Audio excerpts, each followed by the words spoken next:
Okay, back at it again. I saw a meme. Lots of people are so religious, so religious, they don't even know what it is they worship.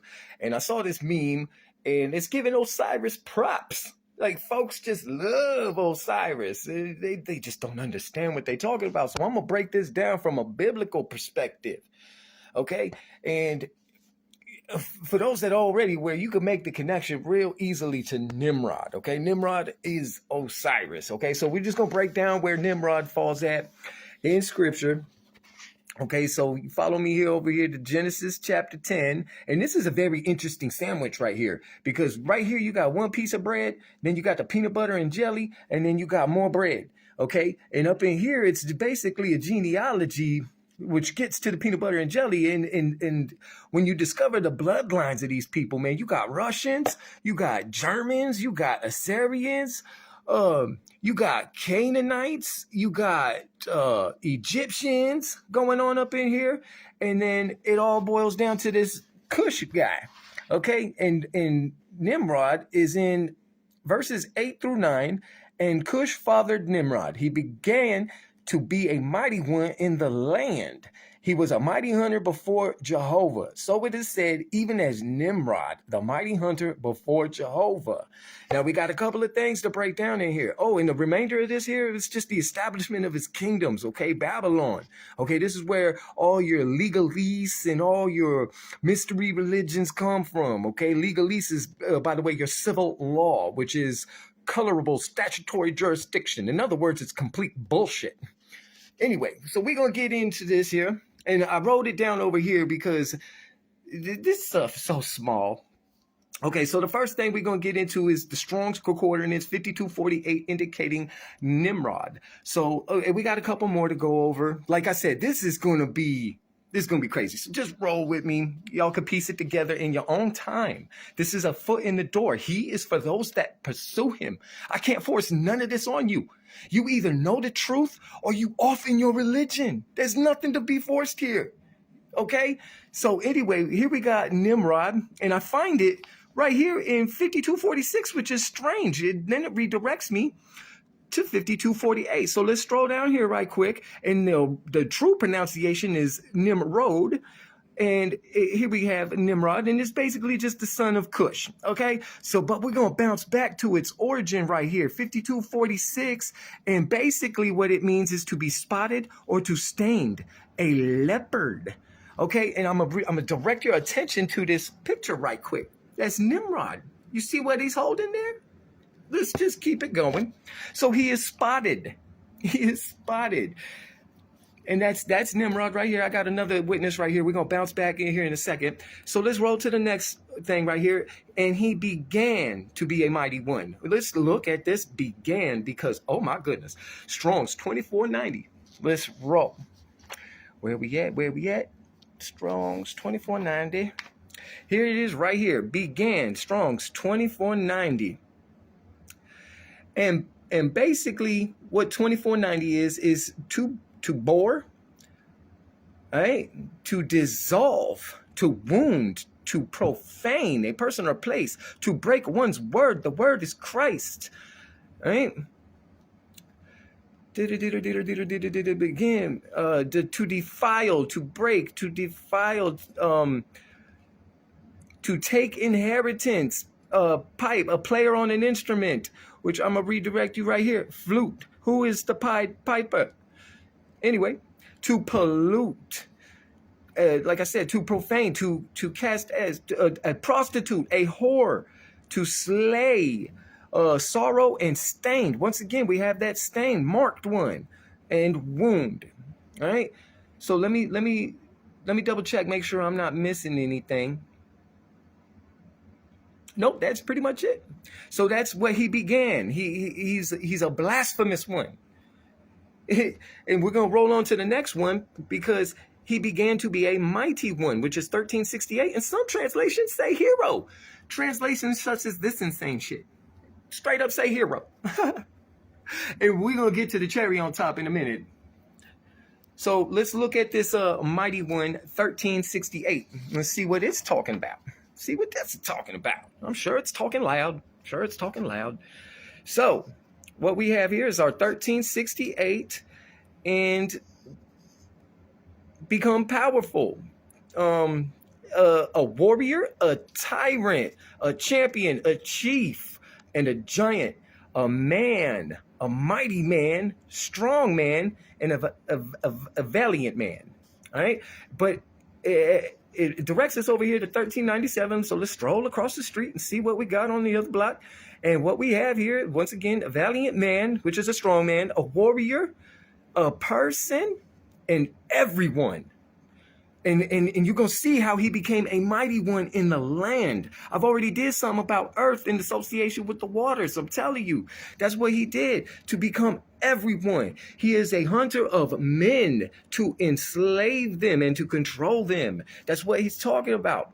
So that's what we have here when he became a mighty one. He's enslaving y'all, and these people call him a hero. And we're going to get into a couple more witnesses here. Like I said, forgive me. I never practiced any of this stuff, so it's a mess right here. So let's just roll to my next witness. Let's just do that. Like I said, he is for those that pursue him. I'm not here to convince you of anything. So what we got here, Genesis 6:4, and it's right here. The giants were in the earth those days, and even afterwards, when the sons of God came into the daughters of men, and they bore to them, they were heroes. Once again, we got this thing, heroes. Are you sick? You're sick in the soul, which existed in ancient time in the men of the name. They came to make a name for themselves, to take wives for themselves. Okay, that's a whole nother topic. The sons of God. Okay, that's incredible. So anyway, back to my point right here. The Genesis 53:03, right? Which we did that already, didn't we? Nope, we didn't. 53:03. Like I said, I never practiced any of these things. So forgive me and just roll. We bounce back into this last witness right over here, which is Nephil 53:03, and it's associated with 53:07. And it is a bully, a tyrant, a giant. And like I already discussed, he is in the land. He's taking folks. This is your body politic. If you're looking for giant people, man, that's kind of silly. Jesus already said we don't battle in the flesh. Why are you looking for rocks and dirt clods and puddles and, and giant people? We fight amongst powers and principalities.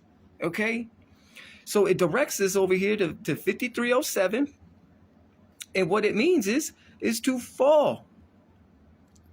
All right, to cast down, to divide, to cease, to die, to fall away, to smite, to slay, to throw down, to rot.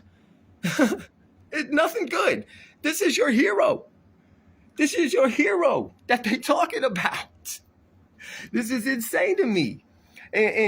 So Genesis 6:4 talks about the Nephilim. Okay, now I'm going to roll on to my next witness. Okay, where we at up in here? 1 Samuel 17:51. Let me focus. And David ran and stood over the Philistines and took his sword, that is Jesus Christ, and he drew it out of the sheath and he killed him and he cut his head off with it to be beheaded before the Lord. He caught his rock where? On his forehead. The rock is the name, Jesus Christ.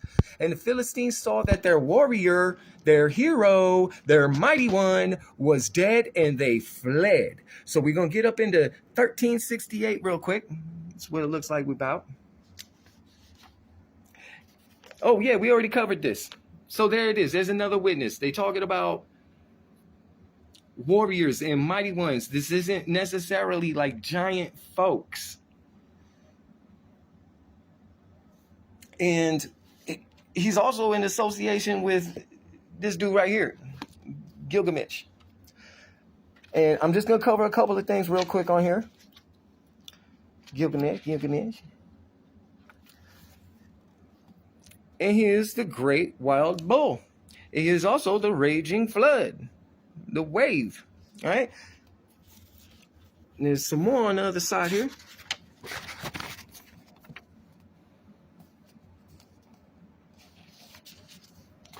Damn it, I'm having trouble holding this dang page down.